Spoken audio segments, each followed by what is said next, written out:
What's happened? What is this place? Maybe I'm dead.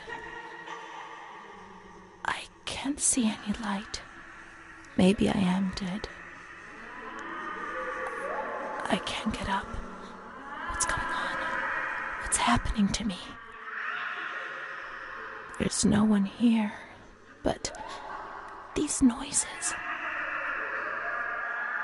God, my head is killing me. I can't keep my eyes open.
The only thing I remember clearly is Charlotte, my doll.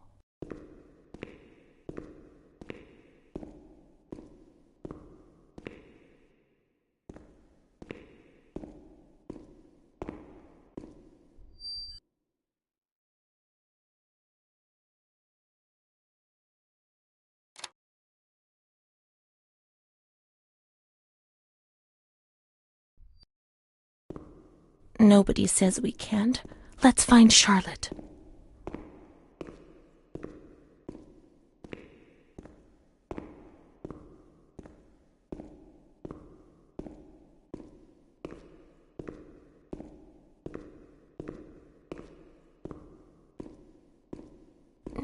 No, she's freezing. She's alone. Let's look for her.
Mummy took good care of Charlotte.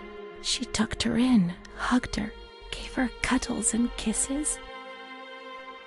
She was very affectionate and loving. Nothing bad happened to Charlotte, and that surprised me. I didn't understand. At first, I was quite scared. I was afraid that she wanted to hurt me. I lived in constant fear that Mom would abandon her. Because I didn't deserve to live. I didn't deserve to be loved.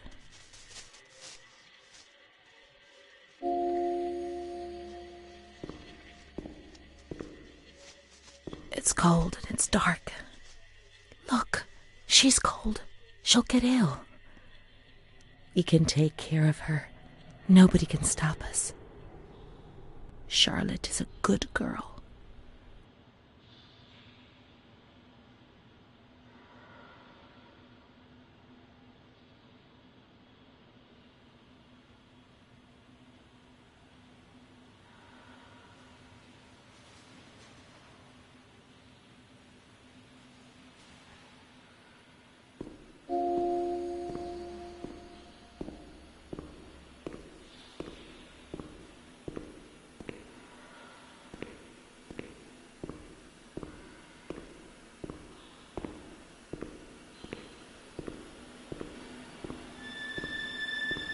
Those lamps could make the room warmer, but Charlotte's not happy. She doesn't feel well.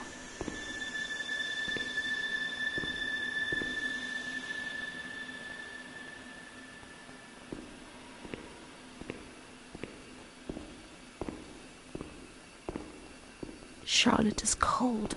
Let's take her somewhere warm.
Sure, it's warm in the sun, but it gets cold in the evening, and that's not good for Charlotte.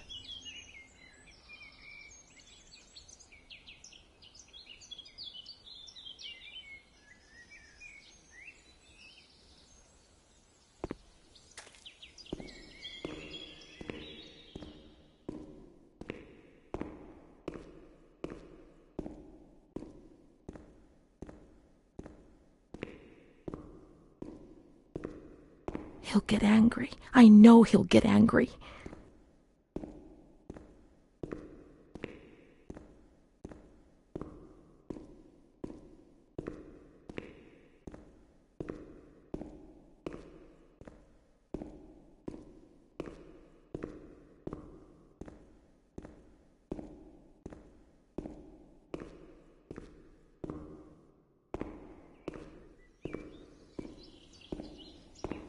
He doesn't want to. No.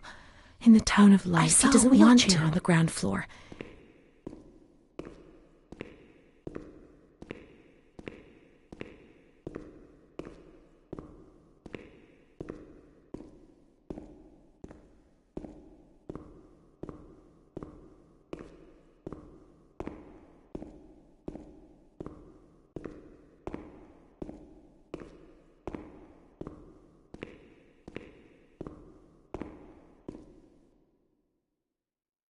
Charlotte will be comfy here.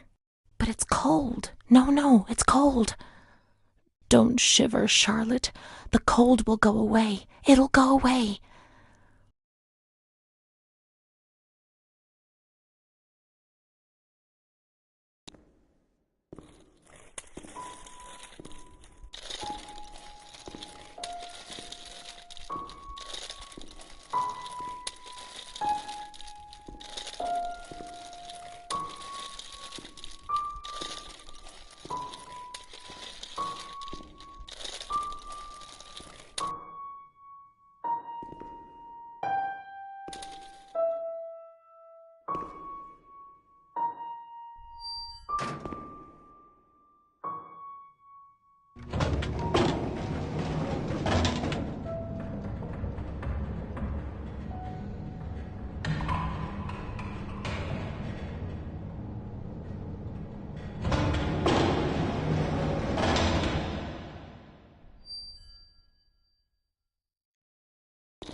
The cold has gone away now, you see? The light, the warmth. We can do it. The cold will go away. It has to.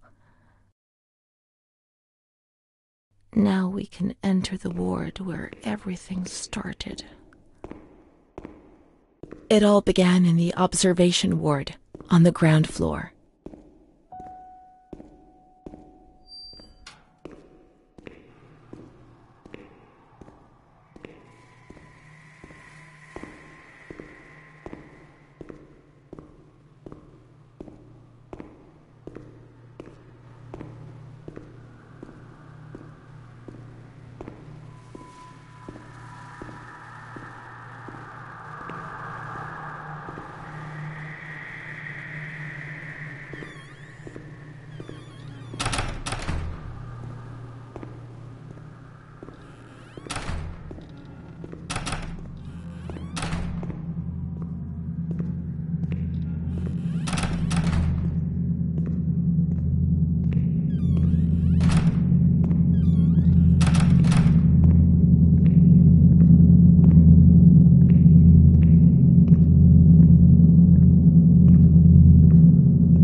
It was a limitless immensity, a blinding, merciless light.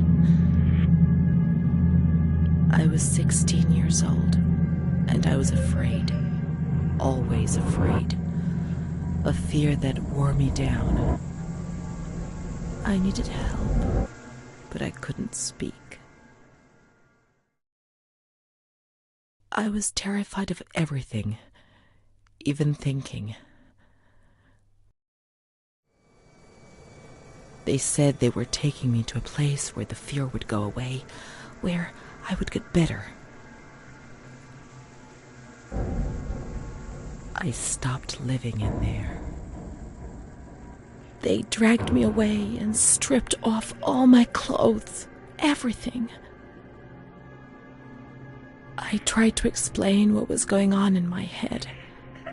They tied me to the bed for days. I was alone with my nightmares. It wasn't fear anymore. It was madness. And when you're mad, you cease to exist.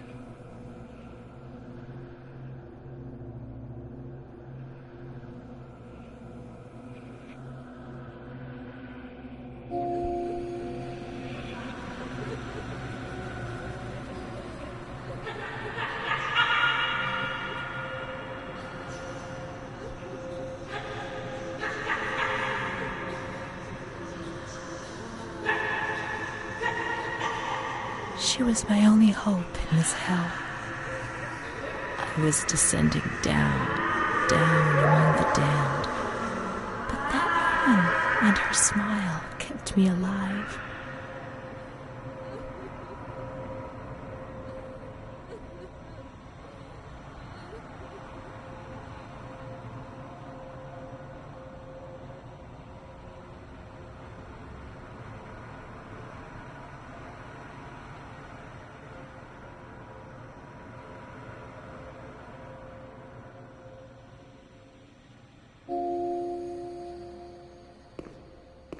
The door is locked from the outside. Here the doors can only be locked and unlocked from the outside.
He laughed, panted, and slobbered all over me. It hurt me when he touched me. I thought I'd suddenly split open with a loud crack, and I would be shattered into pieces. I felt fragile, sick, dirty, degraded. All I could do was clutch Charlotte tightly while he Renee obeyed. He was the master in the realm of light. I was being consumed by the evil act I had committed. I threw up and could feel hell getting closer and closer. Those tests the doctors did to me. They said there was something growing inside, and they wanted to drag it out of me.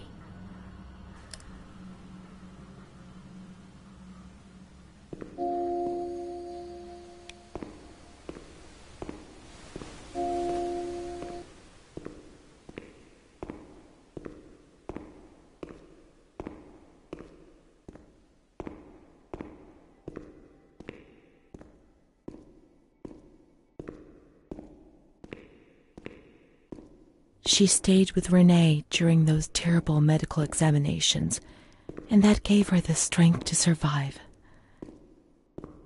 They went to the gynecology ward on the upper floor.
August 21st, 1938.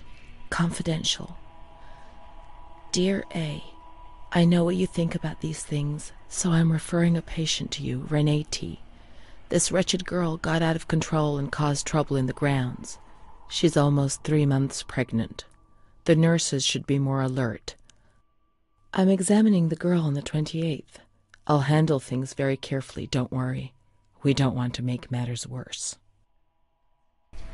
Then they said that Renee was crazy, and that the illness was all in her head. Careful, little girl, careful. I was scared, and I didn't talk to anyone about the illness. Only her. Not even the other doctor. He never touched Renee. He just wrote things down. You can tell me everything. Don't be afraid, he said. Everything's going to be fine. Do you want to know what I am writing? I note down what I observe in you, everything I see. He didn't hate Renee. He tried to help her, but he rarely examined her in those small surgeries.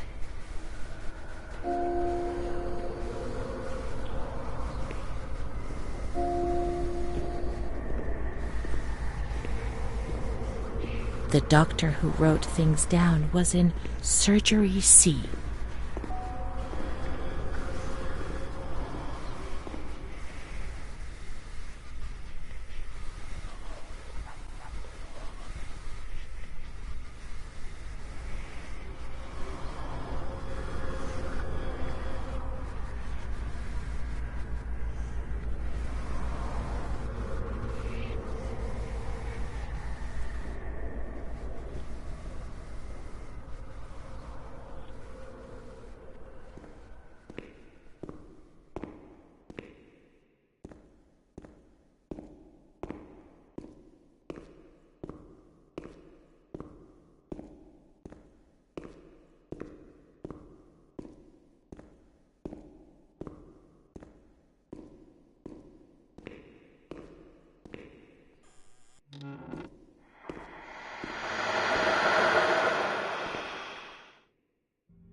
March 12th, 1938. Renee T., 16 years old. Menstruation at age 12. Housewife. Father unknown. Mother a seamstress. Admitted in observation yesterday morning from Pontedera, accompanied by a police officer authorized by the examining magistrate of the Court of Pisa to be admitted for a psychiatric evaluation, which I have carried out. Medical certificate. Mental illness preceded by warning signs. Has suffered from depression for a year, believing she had tuberculosis. Food deprivation. We can't read this document. It is forbidden. We mustn't. If they find out, there will be trouble.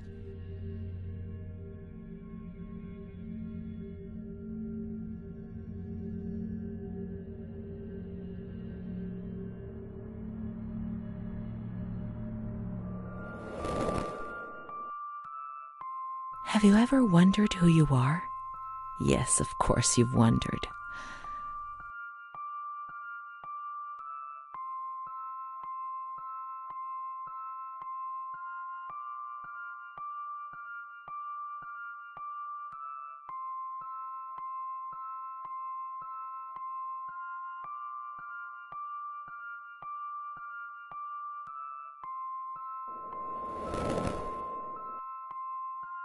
Since I got lost in the light, I don't even know who I am anymore. Let's read it and try to understand. She is frightened, hears noises and ghosts, presents serious signs of anxiety psychosis, suffers from hallucinations. She is anxious, confused, her expression is distressed, a questioning look as if terrified, disoriented. She feels confused, hears voices shouting in her head. She doesn't understand things properly. She has been feeling unwell for 2 or 3 months. When questioned, she replies, "My mother wants to hurt me. I am always scared of her. She chases me." "Why are you here?" "I argued with my mother and was so upset that I felt like my head was spinning. There was a woman there who wanted to force me into a life of prostitution. They wanted to condemn me to be burned at the stake. Children whispered, called my name." March 16th. She couldn't sleep last night. They wanted to condemn her to be burned at the stake. April 4th. Transferred to the calm ward, still under my supervision. Yes, that's true. The ward where Amara was. Yes, the stake. The children wanted to burn Renee. She had to pay for what she'd done, like witches at the stake.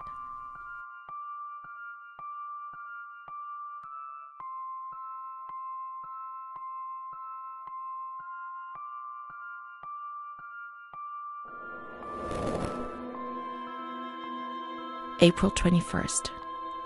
She's more awake this morning and is responding to questions, complains of headaches. She became agitated when she found out her mother was there. She says that one day, many years earlier, she was with a friend of hers and met a man who made her get into a car and took her for a ride. He made her smoke cigarettes and drink liquor, and the man showed her certain things. He tried to hurt her and made her go crazy. She says he promised to marry her and made her swear to keep what had happened a secret. These facts were essentially confirmed by her mother. After that, she became arrogant, impatient, and hostile towards her family, especially her mother. She started taking off her clothes in public. Her moods would swing from laughter to tears. She rants. She pleasures herself. I can't remember these things, only the guilt, the stake. I know I deserved to pay for that guilt. I knew it even then.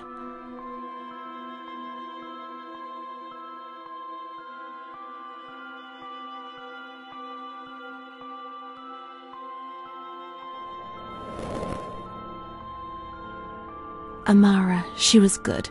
Let's look for her. What else can we do?